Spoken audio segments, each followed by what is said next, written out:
اسی نے آسمان سے مے برسایا، پھر اس سے اپنے اپنے اندازے کے مطابق نالے بہ نکلے، پھر پانی پر پھولا ہوا جھاگ آ گیا۔ اور جس چیز کو زیور یا کوئی اور سامان بنانے کے لیے آگ میں تپاتے ہیں اس میں بھی ایسا ہی جھاگ ہوتا ہے۔ اس طرح اللہ حق و باطل کی مثال بیان فرماتا ہے۔ سو جھاگ تو سوکھ کر زائل ہو جاتا ہے، اور پانی جو لوگوں کو فائدہ پہنچاتا ہے وہ زمین میں ٹھہرا رہتا ہے۔ اس طرح اللہ صحیح اور غلط کی مثالیں بیان فرماتا ہے تاکہ تم سمجھو۔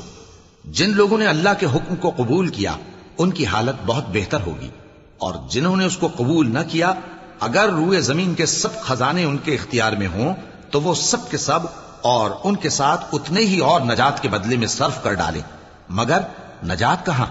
ایسے لوگوں کا حساب بھی برا ہوگا اور ان کا ٹھکانہ بھی دوزخ ہے، اور وہ بری جگہ ہے۔ بھلا جو شخص یہ جانتا ہے کہ جو کچھ تمہارے پروردگار کی طرف سے تم پر نازل ہوا ہے حق ہے، وہ اس شخص کی طرح ہے جو اندھا ہے؟ اور سمجھتے تو وہی ہیں جو عقل مند ہیں، جو اللہ کے عہد کو پورا کرتے ہیں اور قول و قرار کو نہیں توڑتے، اور جن رشتوں کے جوڑے رکھنے کا اللہ نے حکم دیا ان کو جوڑے رکھتے، اور اپنے پروردگار سے ڈرتے رہتے اور برے حساب سے خوف رکھتے ہیں۔